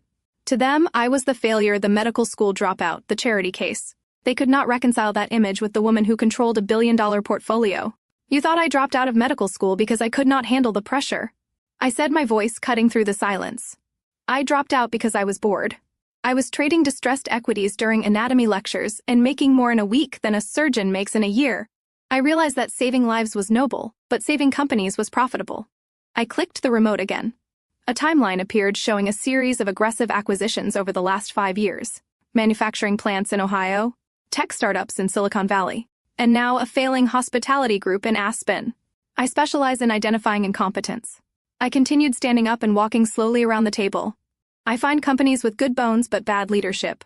I buy their debt, I strip their assets, and I rebuild them properly. Damon was shaking his head, muttering no over and over again. But how he whispered, "We never saw you working. You were always sketching in that stupid book." I laughed, a dry, humorless sound. "That stupid book was my acquisition ledger, Damon. While you were bragging about your connections at the country club, I was analyzing your balance sheets. While you were leasing cars, you could not afford to impress people you do not like. I was building an empire in the shadows." I stopped in front of Brittany, who was clutching her designer handbag like a shield. She looked at me with wide, terrified eyes, finally understanding the magnitude of her mistake. "You asked me yesterday why I do not have nice things, Brittany. You mocked my clothes. You mocked my life. But here is the reality. Wealth screams, but power whispers. While you were busy buying handbags and posting selfies, I was busy buying your debt. And now I own everything. The house, the hotel, the cars, even the chair you were sitting in." The silence in the conference room was so profound that I could hear the hum of the air conditioning system and the rhythmic tapping of the snow against the panoramic glass. The projection screen behind me cast a cool blue light over the room, illuminating the faces of my family. They looked like statues frozen in a tableau of absolute shock. Damon's mouth was still slightly open, his eyes fixed on the logo of Titanium Ventures. Pamela was clutching her chest as if she were having palpitations, while Brittany simply stared at me with the vacant expression of a child who has just been told Santa Claus is not real. I turned away from the screen and walked slowly back to the corner of the room where I had left my battered leather backpack. The same backpack Brittany had dumped on the floor the night before. The same backpack they had ridiculed for being old and out of fashion. I knelt down, unzipping the main compartment. My movements were slow and deliberate. I wanted them to watch every second of this. I wanted the anticipation to be as suffocating as the realization. I reached inside and pulled out the small black box tied with a simple red ribbon. It was the gift I had brought to the chalet 3 days ago. The gift Pamela had dismissed as cheap cookies from the airport duty-free shop. The gift that had been sitting on the mantelpiece, ignored and unopened while they drank champagne and planned their spa treatments. I stood up, holding the box in both hands. It felt heavy, solid. I walked back to the glass table, my heels clicking softly on the marble floor. The sound was sharp, like a gavel striking a block. I placed the box in the center of the table, right in front of Damon. The black cardboard absorbed the light, looking like a void in the middle of the gleaming surface. "You never did open your Christmas present," I said, my voice soft, but carrying to every corner of the room. "You were too busy complaining about the wrapping paper. You were too busy telling me how embarrassed you were by my presents. You assumed it was something worthless because you assumed I was worthless." Damon looked down at the box. His hands were trembling so violently that they shook the table slightly. "What is this?" he whispered, his voice barely audible. "Is this, a joke? Is there a bomb in there?" I smiled. A cold, humorless smile. In a manner of speaking, yes, but not the kind that explodes with fire. The kind that explodes with ink. I reached out and pulled the red ribbon. The knot came undone with a soft whisper of silk. I lifted the lid. There were no cookies inside. There was no chocolate. There was no cheap trinket. Inside, resting on a bed of black velvet, was a single folded document. It was printed on heavy cream-colored bond paper with a gold foil seal at the bottom. The seal of the state of Delaware. I picked up the document and unfolded it. The paper crinkled loudly in the silent room. I turned it around and slid it across the glass until it rested directly under Damon's nose. "Read it," I commanded. Damon looked down. His eyes scanned the header, and I saw the color drain from his face until he looked like a sheet of paper himself. He read the words, but his brain seemed unable to process them. Certificate of share ownership. He read aloud, his voice shaking. Wilson Hospitality Group. Class A, voting stock. He looked up at me, confusion, warring with terror in his eyes. I do not understand. This says 60%. This says Titanium Ventures owns 60% of the company. I leaned forward, resting my knuckles on the table. It is a debt-to-equity conversion, Damon. It is a standard clause in the distressed asset contracts you signed without reading. When a borrower defaults on a loan of this magnitude and fails to demonstrate liquidity within 24 hours, the lender has the right to convert the outstanding debt into equity at a valuation of their choosing. Since your company is currently technically insolvent, I valued your shares at pennies on the dollar. I paused, letting the math sink in. I bought your debt for $5 million. And in exchange, I exercised my right to convert that debt into a controlling interest in your family business. I did not just buy your loan, Damon. I bought you. Pamela let out a strangled cry. You cannot do that, she shrieked, finding her voice at last. This is a family company. Your father built this. You cannot just steal it. I turned to her, my gaze hard. I did not steal it, Mother. I saved it. You were driving this company off a cliff. You were spending money. You did not have leveraging assets. You did not own and lying to your investors. If I had not stepped in, the bank would have foreclosed next week. They would have sold the hotel for parts. They would have fired the staff. They would have erased the Wilson name from Aspen entirely. I pointed a finger at the document. This piece of paper is the only reason you still have a roof over your heads right now. But make no mistake, it is my roof. It is my hotel. And from this moment on, you work for me. Brittany looked between us, her eyes wide.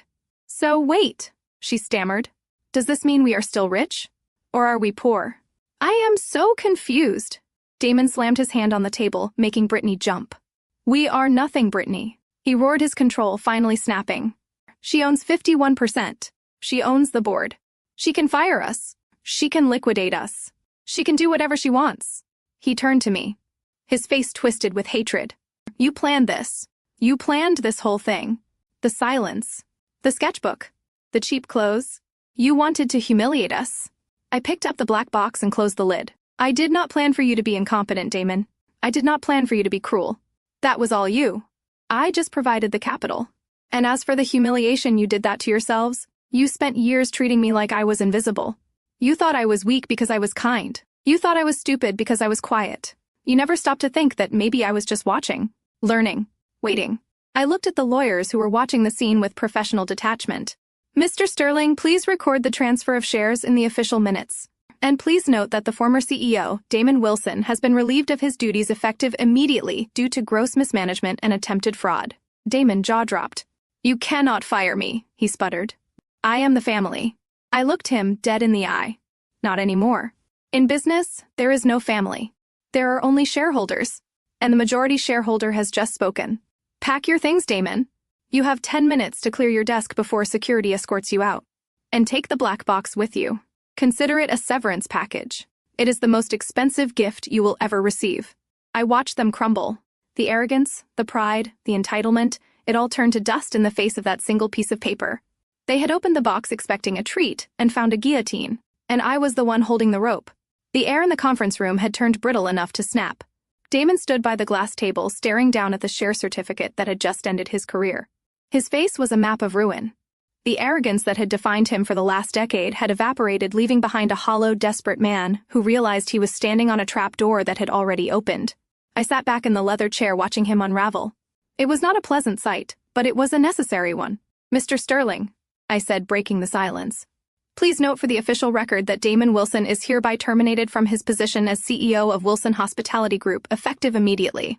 The cause is gross negligence, fiduciary irresponsibility, and embezzlement. His access to all company accounts and properties is to be revoked within the hour. The lawyer nodded, his pen scratching across the legal pad with a sound that was louder than a scream. Damon had snapped up. Embezzlement, he choked out the word. You cannot prove that. I made bad business decisions, Audrey. Everyone makes bad decisions. That is not a crime. You cannot fire me for trying to save the company. I am the only one who knows how this place runs. If you fire me, the staff will walk. The vendors will cancel contracts. You need me. I leaned forward, resting my elbows on the polished mahogany. I do not need you, Damon. I said, my voice low and steady. I need a CEO who does not treat the company operating account like a personal piggy bank. And as for proof, I think it is time we looked at the screen again. I picked up the silver remote and clicked it. The slide on the projector changed. Gone was the timeline of Titanium Ventures acquisitions. In its place was a detailed spreadsheet of bank transfers dating back 18 months. Rows of numbers glowed in the dim light. Each line represented a transfer of funds from the hotel maintenance budget to a shell company called Sapphire Consulting, LLC. Brittany squinted at the screen, wiping her tear-stained face. Sapphire Consulting, she whispered. Who are they? We do not use consultants. Damon stiffened. His body went rigid, as if he had been electrocuted. Turn it off, he shouted, lunging toward the remote on the table. Turn it off right now. This is private corporate data. I moved the remote out of his reach. It is not private, Damon, I said coldly. It is company data. And since I own the company, it is my data. I looked at Brittany. You have been complaining for months that Damon has been stressed, that money was tight, that he was working late nights at the office to fix the books. You thought he was a martyr for the family business. I clicked the remote again. A new image appeared. It was a lease agreement for a luxury penthouse in downtown Denver. Next to it were credit card statements highlighting purchases at Cartier Tiffany and a Porsche dealership, all paid for by Sapphire Consulting, LLC. I turned to my sister. Look at the signature on the lease, Brittany. Look at the name of the tenant. It is not Damon. It is a woman named Vanessa. And those consulting fees, totaling nearly $400,000 over the last year, went directly into her bank account. That is why the hotel is bankrupt. That is why you could not afford the spa yesterday. Damon was not losing money to the market. He was spending it on his mistress. The sound that came out of Brittany was not a scream. It was a broken, jagged inhale, like someone had punched her in the gut. She stared at the screen, her eyes wide and unblinking. The Cartier bracelet on the receipt. She whispered the words, "He told me he could not afford to get me anything for our anniversary. He told me we had to sacrifice." She looked at Damon slowly. "You bought her a bracelet. You bought her a car." Damon was shaking his head frantically, sweat flying from his face. "No, Brittany, listen to me. Audrey is twisting this. It is a business arrangement. Vanessa is a legitimate contractor. She handles logistics. It is complicated. You would not understand." Brittany stood up. Her legs were shaking so badly she had to hold on to the table. "I understand perfectly," she said, her voice rising to a shriek. "You stole from us. You stole my inheritance. You stole our home. And you gave it to some woman in Denver while I was clipping coupons and begging my followers for $5. You are not just a failure, Damon. You are a monster." She picked up her glass of water and threw the contents in his face. The water splashed over his expensive suit, soaking his shirt and dripping down his nose. He stood there stunned, blinking the water out of his eyes. The room was silent, save for Brittany sobbing. Pamela had sunk into a chair, her hand over her mouth, staring at the floor, unable to even look at her son-in-law. "It is over, Damon," I said calmly. "I have already forwarded this file to the district attorney. You are not just fired. You are facing criminal charges for fraud and embezzlement. You are going to prison." That was the breaking point. The realization that he had lost everything, his job, his wife, his freedom, snapped something inside him. He let out a roar of pure primal rage. His face twisted into a mask of hatred. He did not look at Brittany or Pamela. He looked only at me, the cause of his destruction. "You bitch!" he screamed. "You ruined everything. I will kill you." He launched himself across the table. He moved faster than I expected, scrambling over the glass surface, scattering papers and overturning the pitcher of water. His hands were clawed, reaching for my throat. His eyes were wide and bloodshot, filled with murderous intent. I did not move. I did not flinch. I simply sat there watching him come. Before his fingers could graze my skin, two large shadows detached themselves from the wall near the door. The security team I had stationed in the room moved with terrifying efficiency. One guard caught Damon by the back of his suit jacket, yanking him backward with enough force to lift him off his feet. The other grabbed his arm, twisting it behind his back until Damon howled in pain. They slammed him face first onto the carpet. The sound of his body hitting the floor echoed in the room. "Get off me!" he screamed, kicking and thrashing like a wild animal. "Do you know who I am? I am Damon Wilson. I own this town." I stood up slowly and walked around the table until I was standing over him. The guards held him pinned to the floor, his face pressed against the wool carpet. I looked down at him. "You are nobody, Damon," I said softly. "You are a trespasser in my building, and you are trespassing on my time." I looked up at the guards. "Get him out of here! Hand him over to the police waiting in the lobby, and make sure he does not take anything with him, not even the pen." The guards hauled him to his feet. His suit was ruined. His hair was a mess, and his nose was bleeding from hitting the floor. He looked at me one last time, his eyes filled with fear and loathing. "This is not over, Audrey." He spat blood, flicking his lips. "I will sue you. I will destroy you." I sat back down in the chairman chair and turned my attention to the paperwork. "It is over, Damon," I said, without looking up. "You just do not know it yet. Now get out." They dragged him toward the door. He was still screaming, cursing my name, and begging Brittany to help him, but she just turned away, burying her face in her hands. The heavy mahogany door slammed shut, cutting off his voice. The silence returned to the room. But it was different now. It was the silence of a battlefield after the cannon fire has stopped. The enemy was defeated. The castle was taken, and the queen was finally on her throne. With Damon screaming echoing down the corridor and fading into silence, the atmosphere in the conference room shifted instantly. The violent energy dissipated, replaced by a pathetic, desperate vacuum. Pamela, who had been slumped in her chair watching her son-in-law being dragged away, suddenly straightened her spine. She pulled a lace handkerchief from her sleeve and dabbed at dry eyes. She looked at me, not with fear like Brittany, but with a calculated, tragic expression. She was switching roles. The imperious matriarch was gone. The long-suffering mother had arrived. "Audrey," she began, her voice trembling with a practiced fragility, "you have to understand. I had no choice. Damon was out of control. I was just trying to keep the peace. I was trying to hold this family together after your father passed." She took a step toward the head of the table. Her hands clasped in supplication. "Everything I did for the family. I did it for you and your sister. A mother has to make hard choices to protect her children's heritage." I watched her performance with the same detachment one might watch a bad soap opera. She was good. I had to give her that. She almost sounded convincing. But I had the receipts.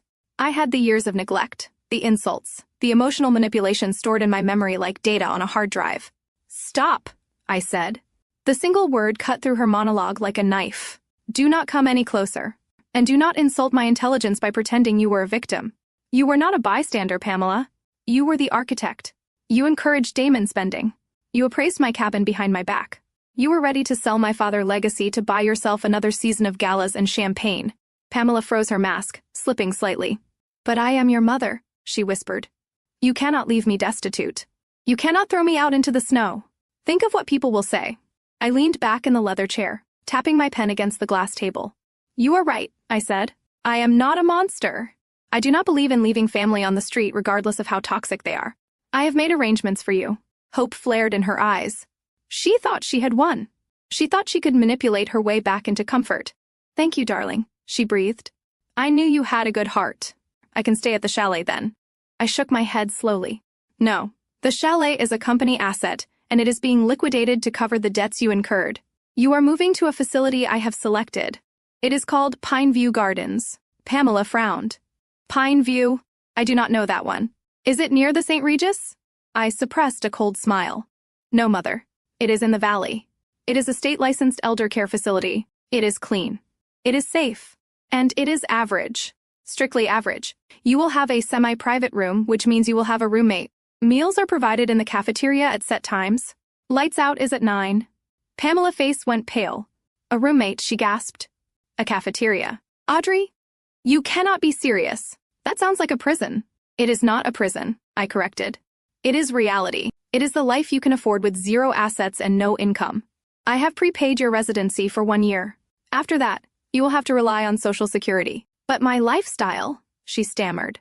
"I need my treatments. I need my allowance." I opened the folder in front of me and pulled out a check copy from 2 years ago. "Do you remember this?" I asked, holding it up. "When I lost my apartment and asked you for a loan, you sent me a check for $400. You told me that was all I was worth. You told me to make it stretch. You told me that beggars cannot be choosers." I dropped the paper on the table. "That is your monthly stipend at the facility, Mother. $400? That will cover your toiletries and perhaps a bingo night or two. I suggest you learn how to budget. It is a skill you should have learned 40 years ago." Pamela stared at me, her mouth opening and closing in shock. She looked at the luxury of the Ritz-Carlton room, and then at the cold, hard face of the daughter she had undervalued. She realized finally that the balance sheet had been corrected. She was worth exactly what she had decided I was worth. $400. With Pamela sobbing quietly into her hands, I turned my attention to the last person remaining in the room. Brittany was standing by the window staring out at the blizzard. She looked like a doll that had been dropped and broken. Her mascara was running in dark streaks down her cheeks, and she was clutching her designer handbag, as if it contained the secrets of the universe. She was the one who had mocked my clothes the loudest. She was the one who had shredded my sketchbook. And now she was the one with the most to lose. "Brittany," I said, my voice cutting through her daze. "The keys." I held out my hand, palm up.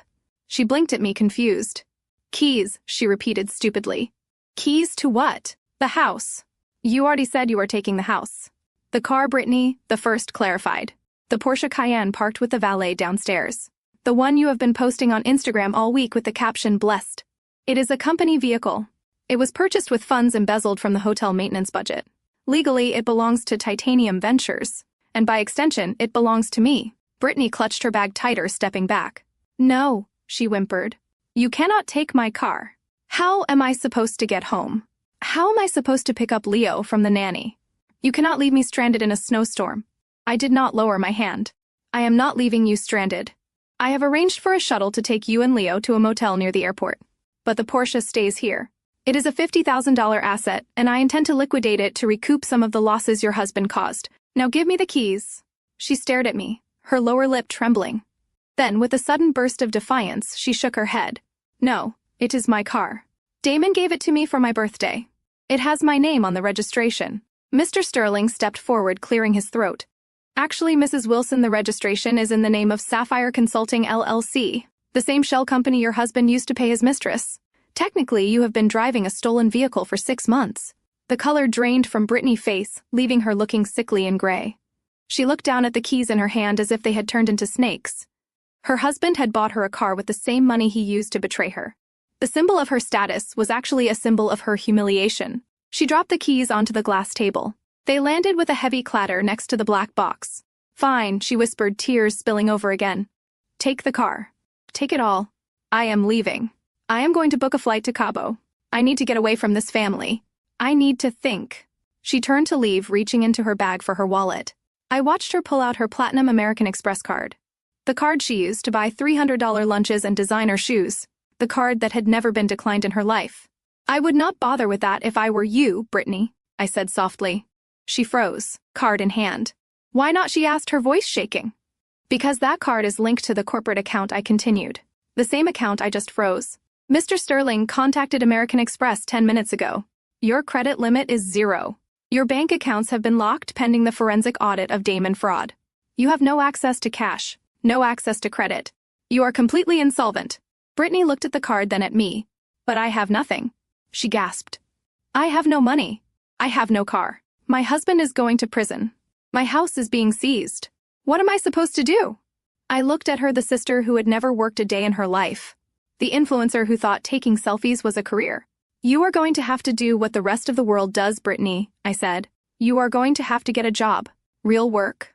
Maybe you can start by returning those shoes. They should cover your rent for a month if you are lucky." Brittany sank to her knees on the plush carpet, finally understanding the magnitude of her ruin. The facade was gone. The filter was removed. She was just a woman with a cheating husband and a mountain of debt alone in the cold. Mr. Sterling slid the final document across the glass table. It was the deed transfer for the Wilson Hospitality Group, along with the foreclosure authorization for the private residence. The paper made a dry hissing sound against the polished surface like a snake striking. I picked up the heavy gold Mont Blanc pen. The same pen Damon had tried to force into my hand just 24 hours ago to steal my trust fund. The irony was perfect. I was using his own weapon to sign his execution order. I pressed the nib to the paper. The ink flowed smoothly, dark and permanent. I signed my name, Audrey Wilson, CEO, Titanium Ventures. With that single signature, the transfer was complete. The hotel, the house, the cars, and the legacy were legally mine. I capped the pen and set it down next to the black box. It made a sharp click that echoed in the silent room. "It is done," Mr. Sterling said, collecting the papers with efficient movements. He placed them in his briefcase and snapped the lock shut. "Do you have any further instructions for the previous owners?" I stood up, smoothing the skirt of my black dress. I looked at the remnants of my family one last time. Pamela was slumped in her chair, staring blankly at the wall, her face aged 10 years in 10 minutes. Brittany was still on the floor, clutching her useless credit card like a talisman. They looked small. They looked finite. "No," I said, my voice devoid of any emotion. "They have until 5 p.m. to vacate the premises. After that, change the locks and activate the security system. If they are found on the property, treat them as trespassers. I turned my back on them. I did not say goodbye. You do not say goodbye to a tumor after it has been removed. You simply walk away and let the healing begin. I walked toward the heavy mahogany doors. Mr. Sterling opened one for me, and I stepped out into the corridor, leaving the suffocating air of the conference room behind. The walk to the elevator felt different. My footsteps were lighter, the burden of their judgment, the weight of being the disappointment, the shame of being the black sheep. It was all gone. I pressed the button for the lobby. The doors slid open, and I stepped inside alone.